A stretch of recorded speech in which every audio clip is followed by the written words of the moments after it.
खबर तो समझिए और आपके साथ मैं हूं विवेक। सीएम नीतीश कुमार पर लगातार हमलावर रहे बिहार के पूर्व कृषि मंत्री और आरजेडी विधायक सुधाकर सिंह पर पार्टी कार्रवाई करेगी। डिप्टी सीएम तेजस्वी ने सुधाकर सिंह के खिलाफ कार्रवाई करने की बात कही। लोकतांत्रिक पार्टी नहीं है, अगर कोई सवाल कर रहे हैं। सीएम नीतीश कुमार के खिलाफ लगातार बयानबाजी पर पूर्व कृषि मंत्री सुधाकर सिंह पर पार्टी कार्रवाई करेगी। डिप्टी सीएम तेजस्वी यादव ने सुधाकर सिंह के खिलाफ कार्रवाई की बात कही है। यही नहीं, तेजस्वी यादव ने सुधाकर सिंह पर बीजेपी और आरएसएस के लिए काम करने तक का आरोप लगाया है। पार्टी द्वारा अधिवेशन में, खुला अधिवेशन जब निर्णय ले लिया गया, उसके बाद अगर कोई बोलता है तो इसका मतलब है वो बीजेपी आरएसएस का काम कर रहा है। अगर इस तरह का बयान वो दे रहे हैं जानबूझ कर बार बार, तब हमको लगता है कि ये बात ठीक नहीं है। दरअसल सुधाकर सिंह लगातार सीएम नीतीश कुमार के खिलाफ बयान दे रहे थे। यहाँ तक कि सुधाकर सिंह सीएम नीतीश कुमार को हर मोर्चे पर फेल बताते हुए उनका इस्तीफा तक मांग चुके थे। नीतीश कुमार जी हर मोर्चे पर फेल हैं, यह पूरा बिहार जानता है। लंबे 6 महीने से कर रहा हूँ, या हम 17 साल विपक्ष में थे तो भी मैंने कहा कि उनके नेतृत्व में सरकार ठीक से नहीं चल रही है, ना ही मंडी कानून बनाने के पक्ष में है, न हर खेत तक पानी पहुंचाने के पक्ष में है, ना ही बिहार की शिक्षा व्यवस्था को ठीक करना चाहते हैं। केवल वह पद पर बने रहना चाहते हैं, बस एक सूत्रीय एजेंडा उनके पास। सीएम नीतीश कुमार के खिलाफ बयानबाजी पर जेडीयू भी लगातार सुधाकर सिंह पर कार्रवाई की मांग कर रही थी। ऐसे में तेजस्वी के बयान का जेडीयू ने स्वागत किया है। साथ ही सुधाकर सिंह पर राजनीति को शर्मसार करने का आरोप लगाया। राजद के माननीय विधायक सुधाकर सिंह के आचरण से राजनीति में शर्मसार हुआ। राजनीति में इससे बड़ा आरोप कुछ भी नहीं हो सकता कि शरीर राजद में है और आत्मा दूसरे जगह है। इसकी पुष्टि विधायक दल के नेता माननीय तेजस्वी यादव ने भी कर दिया। दरअसल सुधाकर सिंह लगातार अपने बयान से सरकार को असहज कर रहे थे। सरकार और पार्टी की हो रही किरकिरी के बाद सुधाकर सिंह को आरजेडी ने नोटिस भी जारी किया था। नोटिस का जवाब देने के बाद भी सुधाकर सिंह अपने बयान से सरकार और पार्टी की फजीहत करा रहे थे, जिसके बाद अब पार्टी ने उनके खिलाफ कार्रवाई का मन बना लिया है। न्यूज़ 18 के लिए पटना से शैलेंद्र कुमार की रिपोर्ट। चलिए इस खबर को समझिए। दरअसल सुधाकर सिंह कृषि मंत्री का पद संभालने के बाद ही अपने विभाग के अफसरों को चोर बताते हुए खुद को चोरों का सरदार कह दिया था। विभाग के भ्रष्टाचार को लेकर कृषि मंत्री सुधाकर सिंह ने चिंता जताई थी और उसके बाद से ही उनके और मुख्यमंत्री नीतीश कुमार के बीच मतभेद शुरू हुआ। सार्वजनिक तौर पर यह मतभेद सामने आ गया। उसके बाद सुधाकर सिंह ने नीतीश कैबिनेट से इस्तीफा दे दिया था। फिर सुधाकर सिंह लगातार सीएम नीतीश कुमार की नीतियों की आलोचना करते रहे। नीतीश कुमार के खिलाफ उन्होंने आपत्तिजनक शब्दों का इस्तेमाल किया, बयान दिया, जिससे लेकर 17 जनवरी को सुधाकर सिंह को आरजेडी की तरफ से नोटिस जारी किया गया कि आप पर क्यों नहीं कार्रवाई की जाए। जवाब के लिए सुधाकर सिंह के पास था 15 दिन का वक्त। आरजेडी के नोटिस का सुधाकर सिंह ने जवाब भी दिया था, लेकिन उसके बाद भी उनके बगावती तेवर कम नहीं हुए। सुधाकर सिंह ने बिहार में कृषि और शिक्षा के क्षेत्र में बिल्कुल भी काम नहीं होने का आरोप लगाया था। शराबबंदी कानून को सुधाकर सिंह ने फेल बताया। उन्होंने कहा था कि कुर्सी पर बने रहने सीएम नीतीश कुमार का एकमात्र एजेंडा है और यही उनका एकमात्र एजेंडा है, जो कि सुधाकर सिंह ने नीतीश कुमार पर भ्रष्टाचारियों, गुंडों, अधिकारियों के लिए सरकार चलाने का आरोप लगाया। सुधाकर सिंह ने फिर कहा कि नीतीश पीएम बने, इससे अच्छा देश में राष्ट्रपति शासन लग जाए। और यहां तक नीतीश सरकार को हर मोर्चे में नाकाम बताते हुए सीएम नीतीश कुमार से इस्तीफा तक की उन्होंने डिमांड कर दी थी। सुधाकर सिंह के बयान से सरकार और पार्टी की फजीहत हो रही थी और इसके साथ ही नीतीश पर लगातार हमलों को लेकर जेडीयू सुधाकर सिंह के खिलाफ कार्रवाई की मांग कर रहा था। आगे बढ़ते हैं, बात करेंगे बिहार के पूर्व मुख्यमंत्री जीतन राम मांझी के शर्मनाक बयान की। मांझी ने कहा कि अमीरों की नाजायज औलाद होती है। जीतन राम मांझी ने कहा कि अमीर पति पत्नी अलग रहते हैं, इसके बावजूद उनके बच्चे पोस्ट कार्ड पर होते हैं। जीतन राम मांझी ने गया की एक सभा में बयान दिया। जीतन राम मांझी ने करीब 50 साल पहले बिहार विधानसभा में तत्कालीन मुख्यमंत्री केवी सहाय और विधायक कामाख्या नारायण के बीच हुई बहस का हवाला देते हुए ये बातें कही। रहे अपन बाल बच्चा माँ बड़े के साथ, तो साथे रहते जी तो बचवा ज्यादा हो रहा है और अमीरवन तो रहा है, तो कलकत्ता कोई दिल्ली कोई पढ़ना आप लोग रहते हैं दार्जिलिंग में और पति रहती है शिमला में, तो पोस्ट कार्ड पर आप लोगों का बाल बच्चा पैदा होता है। जीतन मांझी बिहार के पूर्व मुख्यमंत्री रह चुके हैं और सियासत में लंबे समय से सक्रिय हैं। सियासत में उच्च पद पर रहे व्यक्ति के लिए मर्यादा जरूरी होती है। बयान देते समय गरिमा का ख्याल रखना चाहिए और बढ़ती जनसंख्या को समझाने के लिए ऐसे बयान जरूरी नहीं होते।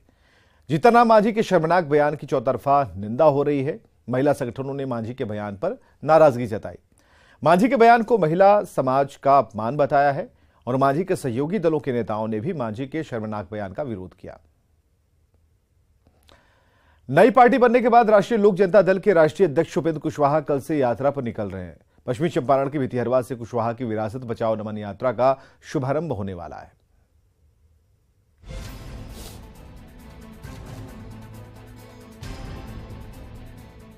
जेडीयू से अलग होने के बाद उपेंद्र कुशवाहा नए मिशन पर हैं। अपने मिशन को सफल बनाने को लेकर कुशवाहा 28 फरवरी से विरासत बचाओ नमन यात्रा पर निकल रहे हैं। यात्रा की शुरुआत पश्चिमी चंपारण के भितिहरवा से होगी। ये यात्रा 28 फरवरी से 6 मार्च और 15 मार्च से 20 मार्च के बीच 2 चरणों में होगी। पहला चरण 28 फरवरी से 6 मार्च तक होगा। इस चरण में कुशवाहा मुजफ्फरपुर, सीतामढ़ी, मधुबनी, अररिया से छपरा और सिवान जाएंगे। 7 मार्च से 14 मार्च तक होली का ब्रेक होगा। होली के बाद 15 मार्च से यात्रा के दूसरे चरण की शुरुआत होगी। दूसरे चरण में पटना, नालंदा, शेखपुरा, भागलपुर, जमुई, औरंगाबाद होते हुए अरवल में जगदेव बाबू के गांव में 20 मार्च को यात्रा का समापन होगा। दरअसल कुशवाहा और नीतीश की जोड़ी जुदा हो चुकी है। 2 करीबी दोस्त अलग अलग हो चुके हैं। एक दूसरे के शुभचिंतक अब विरोधी बन चुके हैं। तेजस्वी को आगे बढ़ाने की बात कुशवाहा को नागवार गुजरी है और उन्होंने जेडीयू से नाता तोड़ लिया है। मुख्यमंत्री जी चाहते तो सबसे अधिक जो शुरुआती दौर में जिन लोगों ने इनको आधार दिया, खड़ा किया, लब्ध समाज के लोगों ने, अति पिछड़ा समाज के लोगों ने, उन वर्गों से किसी को अगर नीतीश कुमार जी आगे बढ़ाते, अपना उत्तराधिकारी घोषित करते, तो आज पड़ोसी के घर से उत्तराधिकारी इनको खोजने की जरूरत नहीं पड़ती। आज पड़ोसी के घर में उत्तराधिकारी खोज रहे, अपने घर में उत्तराधिकारी इनको नहीं बना पाए नीतीश कुमार। उपेंद्र कुशवाहा का चेहरा उनको लायक नहीं लगता था, कोई बात नहीं, हम तो पहले भी कई बार कहा उपेंद्र कुशवाहा को नहीं करते, कोई बात नहीं। अति पिछड़ा समाज से किसी व्यक्ति को ले आते, कोई दिक्कत नहीं होती। सबको समाज से किसी को ले आते, कोई दिक्कत नहीं होती। लेकिन आज अपने घर में नहीं बल्कि पड़ोसी के यहाँ देख रहे हैं। विरासत बचाओ नमन यात्रा के दौरान सभा भी होगी, जिसमें कुशवाहा जनता से संवाद भी करेंगे। उनकी कोशिश है कि अपनी सियासी जमीन मजबूत कर नीतीश कुमार पर दबाव बढ़ाया जाए। लेकिन सवाल है कि आखिर उनकी इस यात्रा से बिहार की सियासत में क्या और कितना बदलेगा। न्यूज़ 18 के लिए ब्यूरो रिपोर्ट। खबर को समझिए। दरअसल तीसरी बार नीतीश कुमार से नाता तोड़ने के बाद उपेंद्र कुशवाहा 20 फरवरी को राष्ट्रीय लोक जनता दल नाम से अपनी नई पार्टी बनाई उन्होंने। अब कुशवाहा अपने विरासत बचाओ नमन यात्रा के जरिए पूरे बिहार में अपनी सियासी रणभेरी बजाने की तैयारी में है। कहा जा सकता है कुशवाहा अपनी यात्रा के बहाने अलग अलग जातियों को साधने का गणित बिठा रहे हैं। कुशवाहा अपनी यात्रा की शुरुआत पश्चिम चंपारण में उस जगह से कर रहे हैं जो राष्ट्रपिता महात्मा गांधी से जुड़ी है। भितिहरवा कई राजनीतिक यात्राओं के प्रारंभ या फिर समापन के लिए चर्चित रहा है और वो मार्च में सबसे पहले मुजफ्फरपुर में शहीद जुबा सहनी स्मारक जाएंगे। जुबा सहनी साहनी जाति से थे और इसके बाद कुशवाहा शहीद रामफल मंडल स्मारक पर भी जाएंगे। मंडल धानुक जाति से थे। इसके बाद नंबर आएगा बाबू सूरज नारायण सिंह स्मारक का जो राजपूत जाति से थे। साहित्यकार फणीश्वरनाथ रेणु स्मारक की यात्रा बिहार की विरासत मानकर की जाएगी, लेकिन हकीकत यह है कि रेणु की धानुक जाति के बारे में भी पिछले 2 दशकों में खूब चर्चा रही। मधेपुरा में वो बीपी मंडल स्मारक पर श्रद्धासुमन अर्पित करेंगे और जातिगत व्यवस्था को लेकर बहुचर्चित मंडल कमीशन के प्रमुख बीपी मंडल खुद यादव जाति के थे। समस्तीपुर में जननायक कर्पूरी ठाकुर स्मारक के बहाने नाई जाति को साधेंगे और सारण में दलित वर्ग के पासी समाज से आने वाले जगलाल चौधरी स्मारक पर भी जाएंगे। तो कुशवाहा अपनी यात्रा के दूसरे चरण की शुरुआत मुख्यमंत्री नीतीश कुमार के गृह जिले नालंदा से करेंगे और लक्ष्य भी उनकी जातीय विरासत पर रहेगी। नालंदा के कंगरसराय में लाल सिंह त्यागी स्मारक और बिहार शरीफ में गुरु सहाय लाल स्मारक पर जाएंगे। इसके बाद कुशवाहा शेखपुरा भूबिहार जाति से आने वाले बिहार के पहले मुख्यमंत्री डॉक्टर श्रीकृष्ण सिंह स्मारक जाएंगे। आगे वो भागलपुर में आदिवासी समाज से आने वाले वीर शहीद तिलका मांझी स्मारक की यात्रा करेंगे। नवादा में लालू नीतीश जैसे नेताओं को खड़ा करने वाले और कायस जाति से आने वाले जेपी के आश्रम जाएंगे। गया में कुशवाहा मुसहर जाति से आने वाले पर्वत पुरुष दशरथ मांझी स्मारक पर जाएंगे और आगे वो रोहतास में मुसलमानों में पिछड़ा वर्ग से आने वाले डॉक्टर अब्दुल कयूम अंसारी स्मृति कार्यक्रम में शामिल होंगे। इधर हताश में राजपूत जाति के शहीद निशांत सिंह स्मारक पर भी जाने वाले हैं। भोजपुर में कुशवाहा बाबू वीर कुंवर सिंह स्मारक के बहाने राजपूत जाति पर उनका विशेष लक्ष्य होगा। आगे बढ़ते हैं।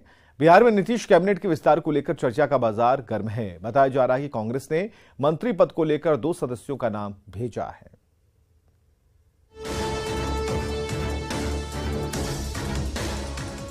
बिहार में नीतीश कुमार मंत्रिमंडल विस्तार के कयास को लेकर एक बार फिर सियासत तेज हो गई है। सूत्रों के हवाले से खबर है कि राजेश राम और अजीत शर्मा कांग्रेस कोटे से नीतीश कैबिनेट में शामिल हो सकते हैं। बिहार कांग्रेस अध्यक्ष अखिलेश सिंह ने डिप्टी सीएम तेजस्वी यादव को दोनों के नाम भेजे हैं। हालांकि कांग्रेस विधायक दल के नेता अजीत शर्मा ने कहा है कि अभी इस पर कुछ तय नहीं है, लेकिन उन्होंने मंत्रिमंडल विस्तार को जरूरी बताते हुए एक बार फिर कांग्रेस से 2 और मंत्री बनाए जाने की मांग की है। निश्चित तौर पर जो हमारी संख्या है उस पर 2 मंत्री बनना चाहिए, लेकिन अभी तक हम लोग का दिल्ली में कोई तय नहीं हुआ, आपस में बैठ के बात नहीं हुआ। लेकिन निश्चित तौर पर विस्तार होना चाहिए। कब होगा ये तो आदरणीय मुख्यमंत्री नीतीश कुमार जी, आदरणीय तेजस्वी यादव जी बताएंगे। इधर मंत्रिमंडल विस्तार के सवाल पर आरजेडी विधायक भाई वीरेंद्र ने कहा है कि ये मुख्यमंत्री नीतीश कुमार के विशेषाधिकार हैं। ये विशेषाधिकार है मंत्री परिषद का और माननीय मुख्यमंत्री का। अब कब होगा नहीं होगा ये मुख्यमंत्री जी से पूछेंगे तो बताएंगे, और लेकिन अधिकार विशेषाधिकार बनता है ये माननीय मुख्यमंत्री के। आरजेडी ने जहां इस मुद्दे पर स्पष्ट कुछ नहीं कहा, वहीं इसी बहाने बीजेपी ने महागठबंधन पर तंज कसा है। मंत्रिमंडल विस्तार कर लें, कुछ कर लें, इन लोगों में तो मुख्यमंत्री बनाने की बात थी, तेजस्वी को नहीं बनाएंगे तो सरकार नहीं चलेगी। तेजस्वी जी देखिएगा जो इसी सत्र में अपने उनका विधायक सब बोला ही है, अपने वो ग्रैब हो जाएगा नीतीश जी का सत्ता इसी सत्र में। दरअसल अखिलेश प्रसाद सिंह जब से बिहार कांग्रेस के अध्यक्ष बने हैं, तभी से नीतीश कुमार की अगुवाई वाली महागठबंधन सरकार में अपनी पार्टी का प्रतिनिधित्व बढ़ाने की लगातार डिमांड कर रहे हैं। न्यूज़ 18 के लिए पटना से अमित कुमार के साथ शैलेंद्र की रिपोर्ट। बिहार में सियासी बदलाव के बाद से 2024 लोकसभा चुनाव का ताना बाना बुना जा रहा है। अगस्त 2022 में बीजेपी से गठबंधन तोड़कर नीतीश कुमार ने महागठबंधन में वापसी की थी। नीतीश मंत्रिमंडल में 31 सदस्यीय कैबिनेट का गठन किया गया था और उसके बाद से ही कांग्रेस विधायकों की संख्या के आधार पर 4 मंत्री पद की डिमांड कर रही थी। इधर बिहार कांग्रेस के अध्यक्ष बनने के बाद अखिलेश प्रसाद सिंह ने कांग्रेस कोटे से 2 और मंत्री बनाए जाने की मांग रख दी और अखिलेश प्रसाद ने कहा कि विधानसभा में कांग्रेस विधायकों की संख्या के आधार पर कैबिनेट में कांग्रेस के 4 मंत्री पद मिलने चाहिए। कांग्रेस के 19 विधायक हैं और इस आधार पर पार्टी कम से कम 2 और मंत्री पद मांग रही है। कांग्रेस कोटे से फिलहाल अफाक आलम और मुरारी गौतम नीतीश सरकार में मंत्री हैं और अखिलेश प्रसाद ने कहा था कि मंत्रिमंडल विस्तार को लेकर नीतीश कुमार से बात हुई है और उन्होंने आश्वासन दिया है। वहीं कांग्रेस की डिमांड पर तेजस्वी ने 2 टूक कहा था कि मीडिया में मंत्री पद की डिमांड न करें। वहीं सीएम नीतीश कुमार ने कैबिनेट विस्तार को लेकर गेंद डिप्टी सीएम तेजस्वी यादव के पाले में डाल दी थी। सीएम नीतीश ने कहा था कि मंत्रिमंडल विस्तार कब होगा ये तेजस्वी जी से पूछिए। अब राजेश राम और अजीत शर्मा कांग्रेस कोटे से नीतीश कैबिनेट में शामिल होने की उनकी नाम की चर्चा है। खबर है कि प्रदेश कांग्रेस अध्यक्ष अखिलेश सिंह दोनों का नाम मुख्यमंत्री और उप मुख्यमंत्री को उन्होंने भेजा है। अजीत शर्मा कांग्रेस विधायक दल के नेता हैं, वहीं राजेश राम कांग्रेस के पुराने नेता और पूर्व मंत्री दिवंगत दिलकेश्वर राम के बेटे हैं। नीतीश कैबिनेट में आरजेडी से 16 और जेडीयू से 11 मंत्री हैं। 4 विधायकों वाले जीतनराम मांझी की हम पार्टी से मांझी के बेटे संतोष सुमन मंत्री हैं, वहीं निर्दलीय सुमित सिंह भी मंत्री हैं। आगे बढ़ते हैं। खबर रामगढ़ विधानसभा उपचुनाव की करेंगे, जहां वोटिंग के बाद 18 उम्मीदवारों की किस्मत ईवीएम में कैद हो गई। वोटों की गिनती 2 मार्च को होनी है।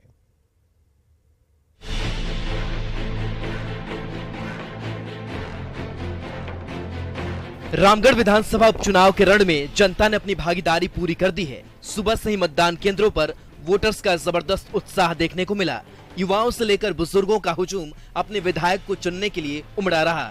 वैसे तो इस मुकाबले में 18 उम्मीदवार मैदान में हैं, लेकिन मुख्य मुकाबला यूपीए के प्रत्याशी बजरंग महतो और एनडीए के प्रत्याशी सुनीता चौधरी के बीच माना जा रहा है। रामगढ़ विधानसभा क्षेत्र के सभी 405 बूथों पर मतदान शांतिपूर्वक पूरा हुआ, जिसमें 244 मतदान केंद्र अति संवेदनशील, 114 संवेदनशील और 47 सामान्य मतदान केंद्र बनाए गए थे। विकास और रोजगार के साथ बुनियादी सुविधा देने जैसे मुद्दों पर मतदाताओं ने वोट किया। फर्स्ट टाइम वोटरों में गजब का उत्साह देखा गया। अच्छा रहा। आशा करती हूँ कि जिसे भी मैं वोट दे रही हूँ अच्छा काम करे, आगे जाके हमारे देश का अच्छा विकास करे। बस इसी उम्मीद से पहली बार जिसे भी दे रही हूँ आशा करती हूँ कि अच्छा काम करे। मेरे एक स्टूडेंट हूँ और अभी मुद्दा देखने 3-4 ऐसे मुद्दाएं हैं जो अभी सबको चाहिए। फर्स्ट एजुकेशन सिस्टम ठीक होना चाहिए, सेकंड में जो चिकित्सा सेवाएं ठीक होनी चाहिए, और थर्ड है सबसे बड़े मुद्दा हो बेरोजगारी। बेरोजगारी अभी पूरी तरह से इतना हो गया है कि सब इधर उधर हो रहा है, वही चाहिए हम लोग बेरोजगारी। और उम्मीद से करते अपने प्रतिनिधि की हम लोग को रोजगारी मिलनी चाहिए।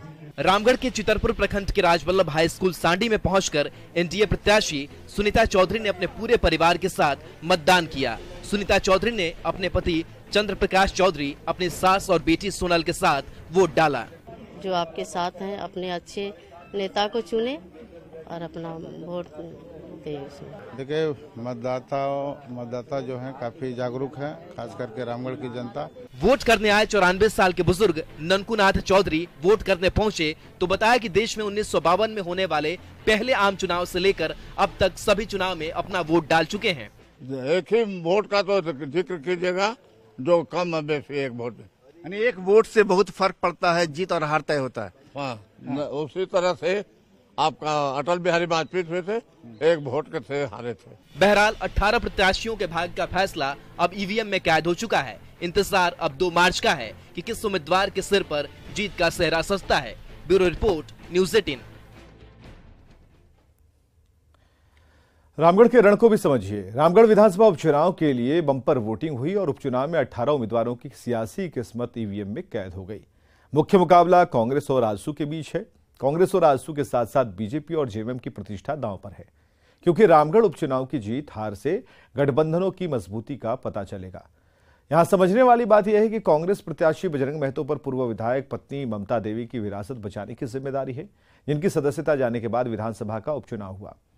आजसू प्रत्याशी सुनीता चौधरी रामगढ़ में पति चंद्र प्रकाश चौधरी की साख बचाने की उनकी चुनौती है, जो रामगढ़ के विधायक रह चुके हैं और वर्तमान में गिरिडीह से आजसू के सांसद हैं।